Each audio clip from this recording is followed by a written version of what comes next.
안녕하십니까. 이유군의 주식 사냥입니다. 자, 7월 마지막 날 SK 하이닉스 상한가 삼성전자가 28% 가까이 오르면서 역사급 상승을 만들어냈습니다.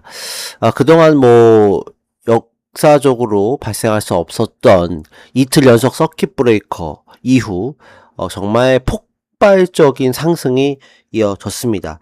자, 오늘 이제 제가 말씀드릴 부분은 도대체 이번 주에 이 현상이 어떻게 해석을 해야 될 거고, 이제 8월 달에는 우리가 어떻게 시장을 바라봐야 될 것인가, 이제 그거를 오늘 말씀을 드리려고 하는데, 마침 대신증권의 조재훈 펀드 매니저님께서 만드신 그 자료가 있어서 그거를 제가 좀 활용을 해서 말씀을 드리고자 합니다. 이번에 굉장히 잘 분석을 해주셔가지고 제가 AI로 돌려서 좀 나름 자료를 좀 보실 수 있게 만들어 놨으니까 같이 한번 보시면서 얘기를 나누시죠.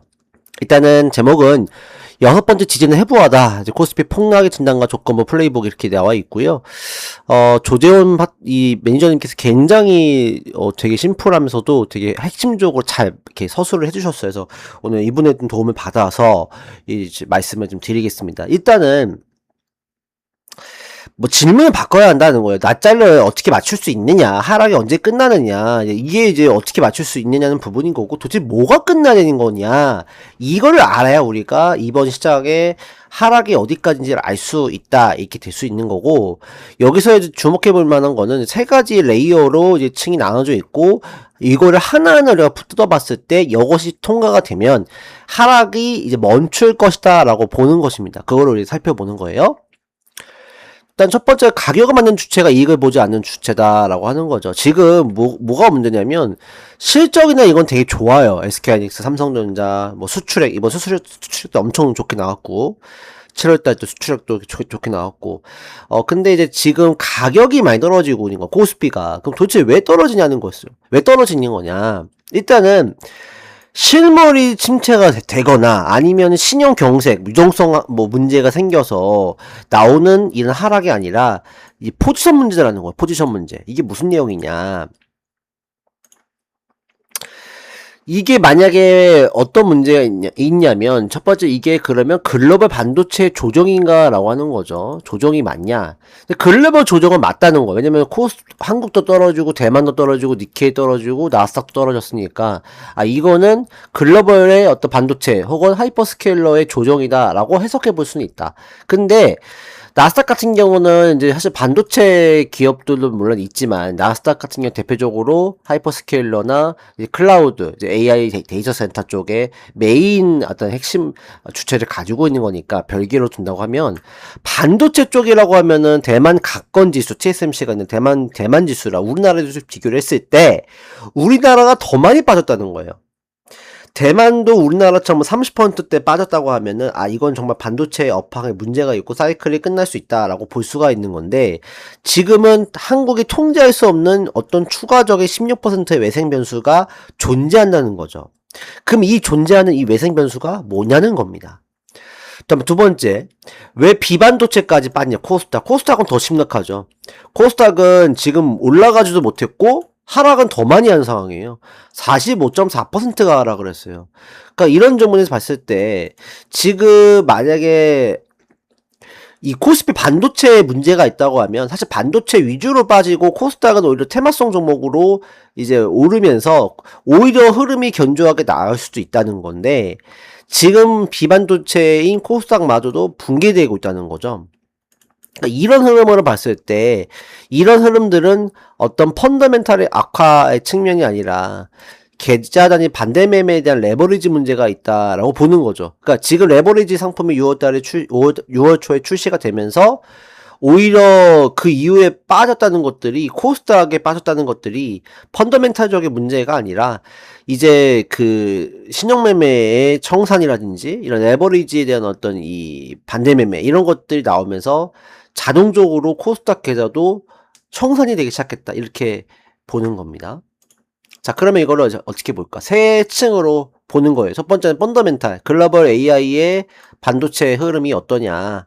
그쵸? 이거는 한국이 통제할 수 없는 부분이잖아요. AI의 이 사이클, 또 AI의 어떤 이 뭐 카펙스 투자나 또 AI의 이 현금성 창출 흐름이 계속 좋아지고 있는 건지 이런 부분이 결국 이제 글로벌 쪽으로 이제 수출 데이터나 혹은 미국의 실적 또는 이제 향후에 이제 가이던스 제시를 통해서 알 수 있는 거고.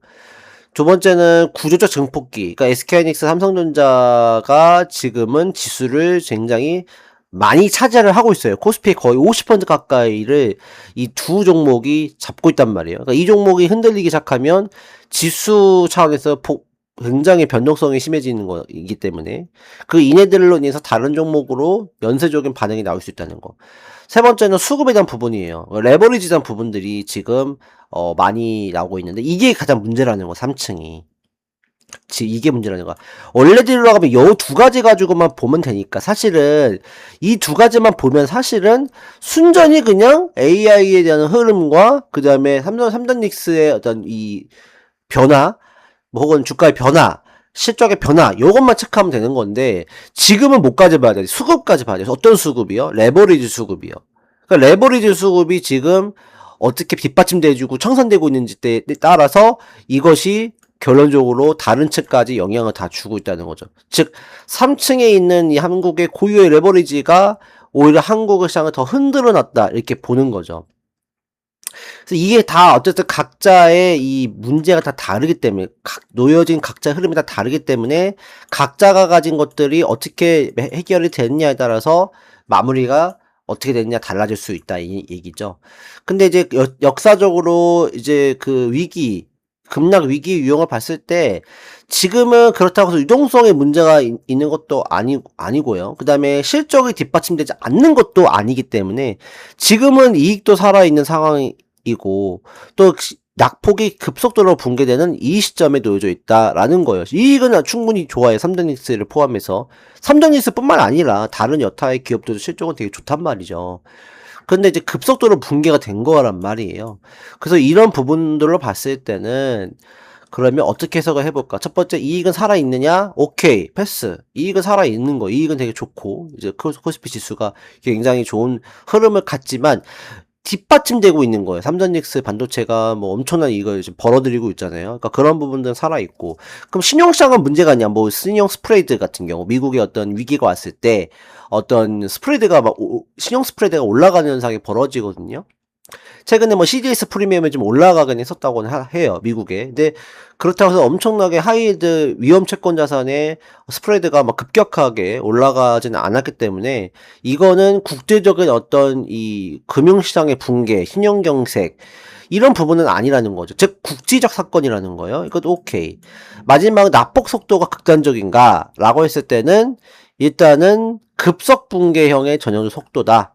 극단적인 거예요. 그러니까 극단적이라는 거는 결론적으로 어떤 이 충격이 정말 길게 이어지거나 어떤 장기화가 된다면 오히려 느리게 내린단 말이죠. 근데 지금은 너무 갑작스럽게 내리는 것 자체가 어떤 일시적인 어떤 충격에 의해서 내리는 거다. 이렇게 볼 수가 있는 겁니다. 그래서 지금의 문제는 뭐냐면 결과적으로는 이 3층 아까 말씀드린 수급 레버리지 청산과 또 1층 반도체 설비 투자에 대한 부분들이 이 시장을 짓눌렀다는 겁니다. 그렇기 때문에 지금은 뭐 2008년과 2020년에 어떤 이 유동성 문제라든지 이익이 훼손됐던 이런 부분들과 또 다른 부분들이 좀 있는 거라는 거예요. 그 지금은 사실은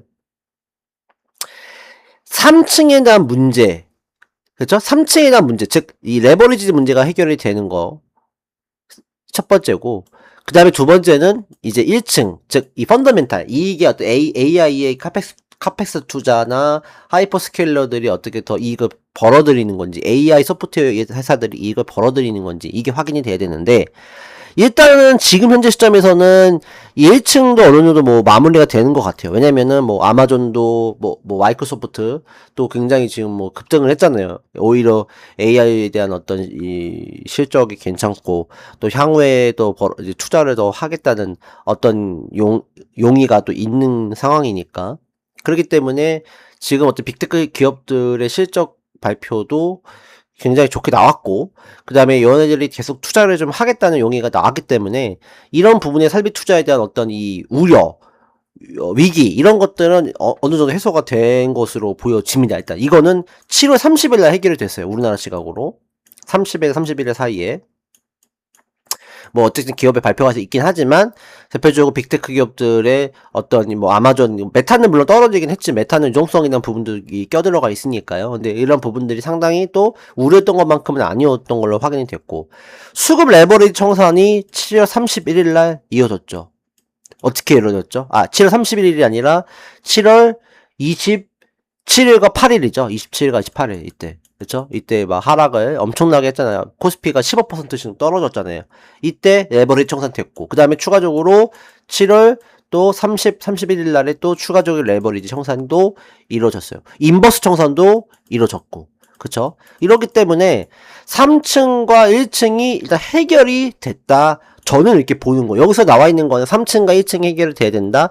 1층이 해결이 돼야지 진정한 바닥이 나온다. 이렇게 보는 건데, 1층도 지금으로서는 2분기 실적을, 발표를, 뭐, 주요 기업들은 했잖아요. 그렇기 때문에 1층도 상당히 리스크가 좀 완화가 됐고, 우려감이 완화가 됐고, 3층도 27, 28일에 걸쳐서 크게 한번 청산이 되면서 완화가 됐고, 또 30일 날도 개인이 막 매도를 하면서 완화가 됐다. 그렇기 때문에 이제는 이제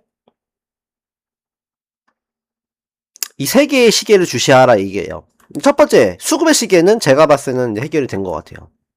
이번 주에 해결이 됐어요. 역사적으로 해결됐습니다. 이따 제가 수치를 보여드릴게요. 죄송합니다. 두 번째는 확인의 시계. 이제 확인의 시계라는 거는 결국 이제 금리에 대한 부분인 거죠. 금리와 수출 데이터 이런 것들. 그래서 지금 어쨌든 미국의 CPI 발표가 또 여전히 또 시장을 짓누르는 거고, FOMC가 30일 날 열렸을 때 이제 케빈 허시 의장은 이제 결과적으로 동결을 하긴 했지만 그 이사들 3명은 또 금리 인상을 또 해야 한다고 제기를 했단 말이에요. 그러니까 그런 부분들이 결과적으로 이 금리에 대한 부분들이 여전히 시장을 짓누르고 있기 때문에, 그리고 하반기에 금리 인상 가능성이 여전히 높다라는 게 있기 때문에 이거가 조금 완화가 돼야 돼요. 안정세를 찾아야 한다는 거죠. 이게 조금 리스크가 있는 것 같고요.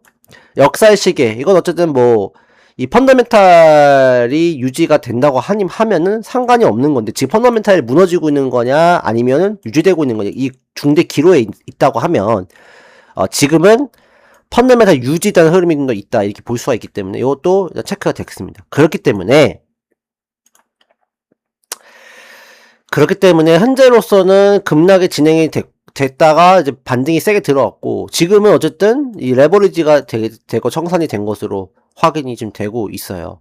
그래서 이게 되면은 일단은 어느 정도 수급이 정리가 됐다 이렇게 볼 수가 있고, 두 번째는 펀더멘탈에 대한 부분도 사실은 미국의 이제 빅테크 설비 투자에 대한 부분들이 여전히 근데 가져가려는 흐름들이 나오고 있고, 디램 가격이야 뭐 7월 이후에 하락 전환은 없기 때문에 어쨌든 뭐 미국의 어떤 신용 부도 프리미엄이 뭐 갑자기 올라간다든지 하이 스프레드가 급격히 상승한다든지 이런 흐름들이 아니기 때문에 펀더멘탈은 문제가 없고, 또 국제 어떤 신용 경색도 이어지지는 않는 상황이기 때문에 결론적으로는 지금은 이 기계적 반대 매매에 의한 시장의 어떤 이 충격이 더 이어지는, 즉 국지적인 어떤 하락이 우리나라 중심으로 이어지는 국제적 글로벌적 하락이 아니라 국지적 하락에 대한 부분도, 그러니까 펀더멘탈에 대한 부분도 물론 우려가 있었고, 뭐 두 번째는 이제 가장 큰 거는 이 반대 매매에 대한 신용에 대한 부분들. 이 신용에 대한 부분들은 다 뭐가 있겠죠? 레버리지 ETF와 연결이 돼 있죠. 이런 것들이 지금은 연결이 돼 있는 시장이긴 한데 일본은 문제가 되지 않는다는 거예요. 그래서 지금은 사실은 이 기기적 반대 매매에 대한 부분들 때문에 시장이 흔들리는 것이기 때문에 지금은 뭐 해야 되는 거예요? 시간이라는 거. 사야 될 거. 바이는 시간을 사야, 바이는 타임이다. 왜 시간일까요? 여러분들 지금 가지고 있는 종목군들이 다 마이너스 30%에서 마이너스 80%가 대부분일 거예요. 물론 어제 아까 그저께 서킷 브레이커 시작해서 산 사람들은 수익을 냈겠지만, 그동안 뭐 코스닥 같은 경우는 주구장창 빠졌잖아요. 그러니까 그렇기 때문에 여러분들이 지금의 손절하는 건 의미가 없는 거. 왜냐면 어쨌든 신용 경색에 의해서 빠지는 것도 아니고 그렇다고 해서 이익이 떨어져서 빠지는 것도 아니에요. 즉 97년도 IMF 위기도 아니고 2008년 글로벌 금융위기도 아니고 또 코로나 같은 외부 변수에 의한 위기도 아니기 때문에 여러분들이 기회를 잡기 위해서는 뭐가 필요하다는 거? 시간이 필요하다는 거. 시간이 필요하다. 그래서 계좌가 살아남지 못한다는 거는 방향에 틀어서는 게 아니라 기다리지 못해서 그렇다는 거예요. 그렇기 때문에 여러분들이 지금은 뭐 해야 한다? 기다리셔야 돼요. 지금 여러분들 함부로 손절하시면 안 돼요. 여러분 지금 뭐 계좌가 대부분 마이너스 30%에서 마이너스 80% 정도 될 거예요. 진짜 거짓말이 아니라 지금 뭐 그런 얘기도 나온다면서요. 27, 18일에 서킷 브레이커 걸리면서 예를 들어서 뭐 5억을 내가 담고 있었다. 레버리지 쪽에 담고 있었다가 이게 뭐 2억이 된 거예요. 2억이 돼가지고 이제 시장이 더 떨어질 것 같으니까 인버스 사야 되겠다라는 마음으로 엊그제죠. 그러니까 목요일날 시장이 엄청 더 떨어졌을 때 인버스 ETF로 또 산 거예요. 근데 이게 어떻게 했어요? 금요일날에 삼성전자 하이닉스 상한가 가면서 또 1억이 되어버리는 거예요. 마이너스 50% 60% 된 거예요. 지금은요 변동성이 굉장히 심하다고 제가 진짜 누차 말씀드렸고 제가 방송을 여태까지 하면서 말씀드렸던 게 뭐냐면 레버리지 ETF가 출시가 되면 변동성이 극심해질 거다. 제가 썸네일에도 표시를 했었고 제가 제목에도 말씀을 드렸어요. 변동성이 극심해질 거다. 여러분들 변동성 극심해지기 때문에 정말로 함부로 행동하시면 안 돼요. 왔다 갔다 하시고 단타하시면 안 된다고 했던 것들이 이런 것 때문이에요. 내가 조금만 잘못 해버리면 여태까지 내가 100% 수익한 게 그냥 하루 이틀 만에 마이너스 100%가 돼버린다니까요. 차라리 그럼 0%가 되는 게 낫지. 근데 이게 잘못하다가 마이너스 150% 200% 되면은 내가 때까지 번 게 다 날아가는 상황이 돼버립니다. 이런 상황들이 지금 속출하고 있어요 지금.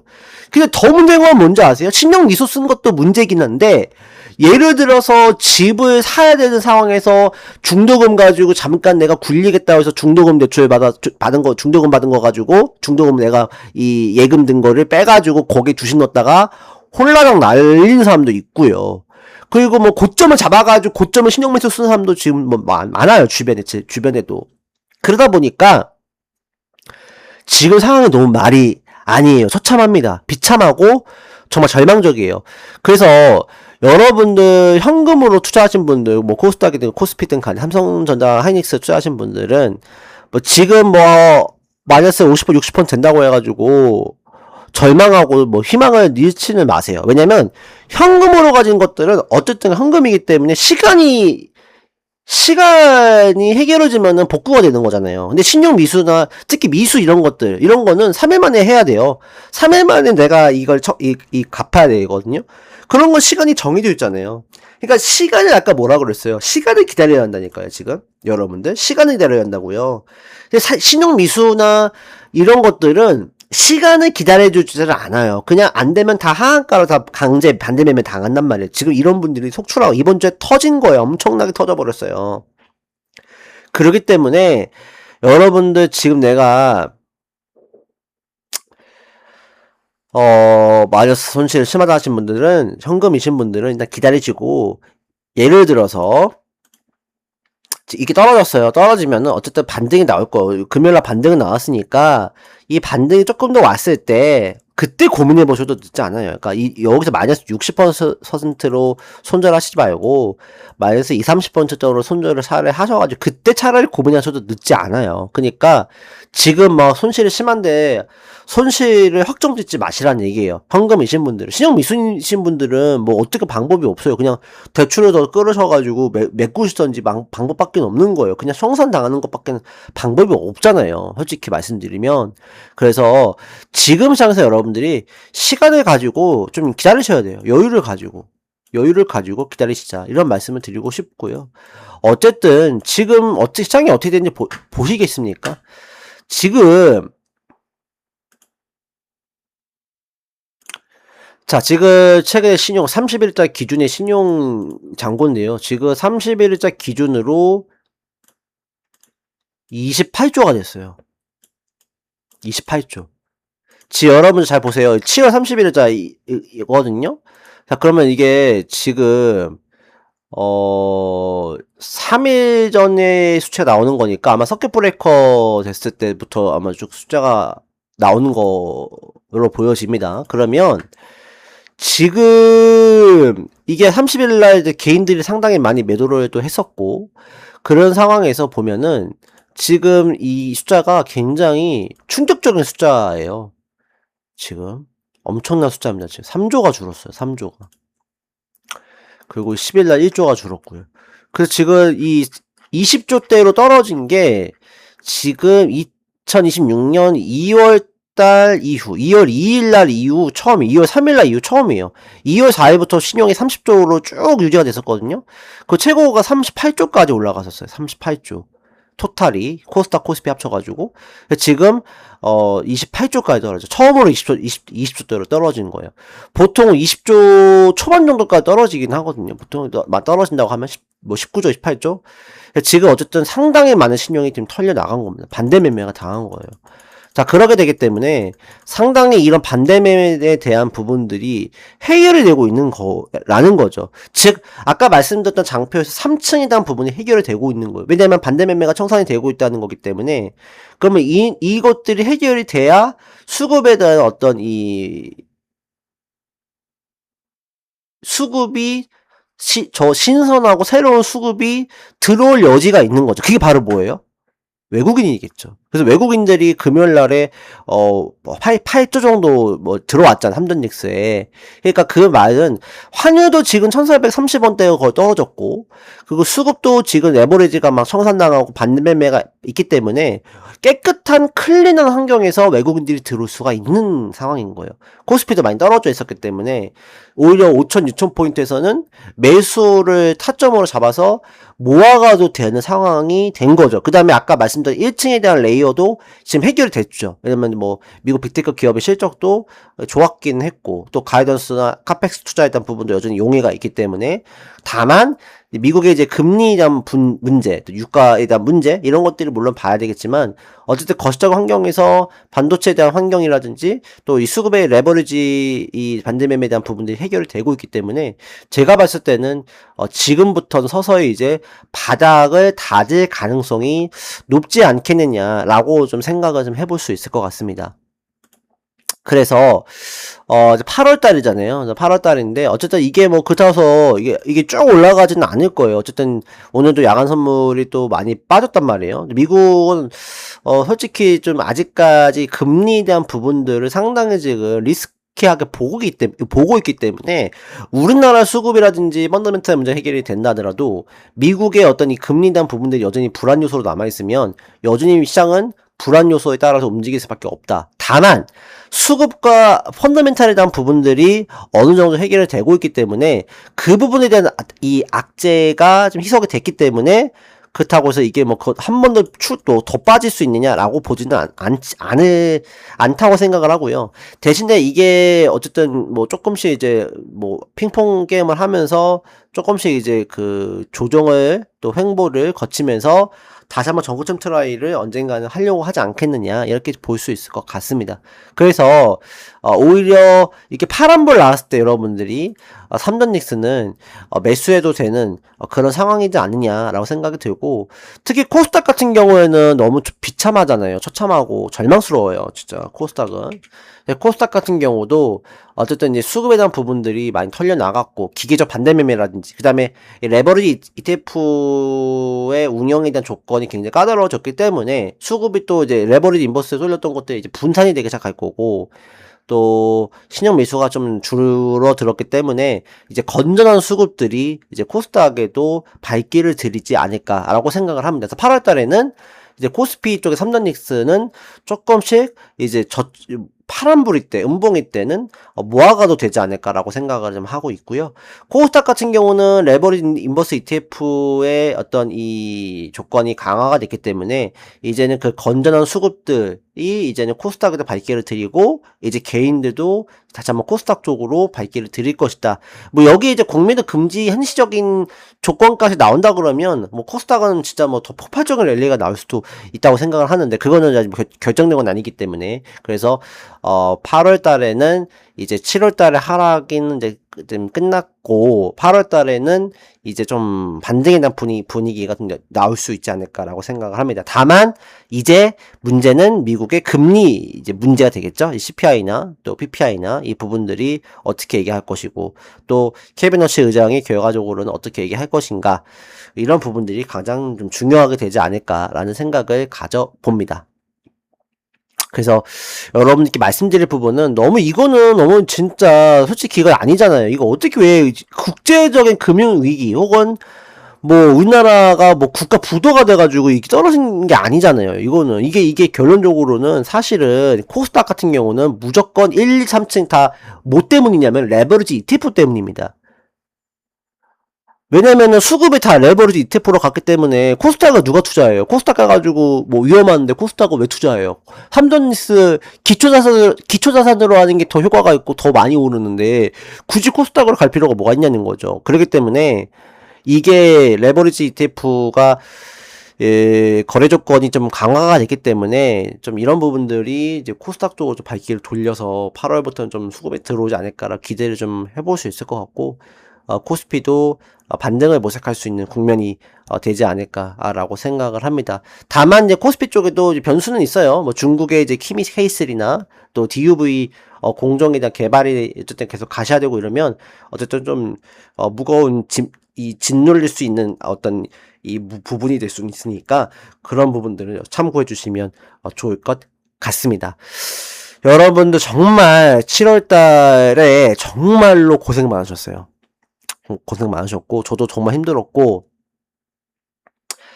8월 달에는 좀 더 웃는 모습이 좀 있었으면 좋겠고요. 어쨌든 8월 공약주는 제가 8월 좀 며칠 좀 지켜본 다음에 솔직히 7월 공약주는 사실 죄송합니다. 의미가 없어요. 너무 싸게 폭락을 해가지고 이거는 뭐 솔직히 개박살나서 제가 뭐 다음에 한번 제가 말씀을 보여드리긴 해야 되겠지만 7월 공약주는 너무 형편이 없었습니다. 죄송합니다. 8월 달에는 좀 더 좋은 실적으로 거둘 수 있게끔 그렇게 여러분께 말씀을 드리도록 하겠습니다. 여러분들 시청해 주셔서 감사합니다.